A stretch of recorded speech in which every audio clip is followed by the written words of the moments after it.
جان و دل فدایی یک مدعای مادر فتح کشای شورت دستی تو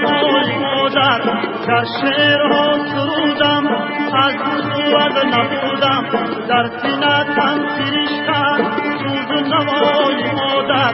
در سینه‌ام فرشته سوز و نوای مادر گر صدایم دنیای سخت خوابان گر صدایم دنیای سخت خوابان انگیزش شاید از الله‌های مادر از ثروت روز شهرت گر به فلک جنم کرد تعظیم میکنم باز در کشیدهای مادر تعظیم میکنم باز در کشیدهای مادر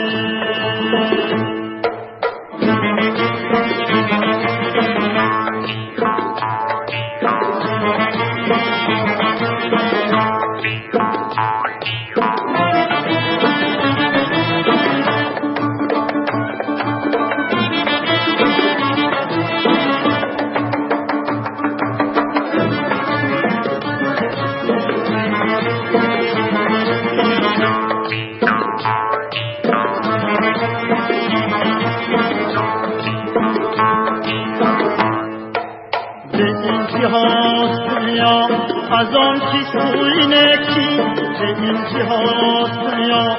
از آن کی سوی نکی هیچ انتها ندارد هیچ فدای مادر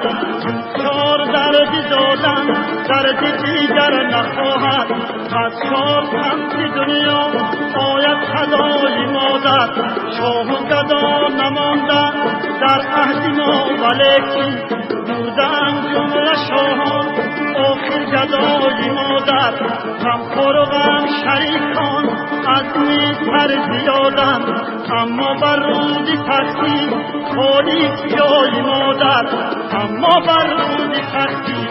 خالی جای مادر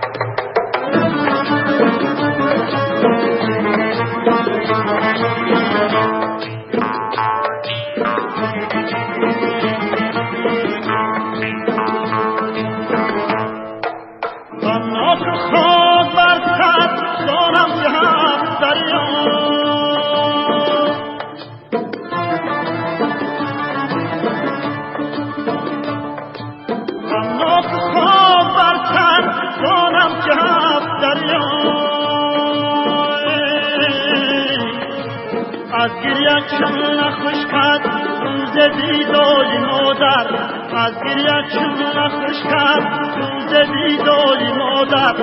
از جان و دل فدایی یک مدعای مادر از کشای شورت دستی تو آی مادر از کشای شورت دستی تو آی مادر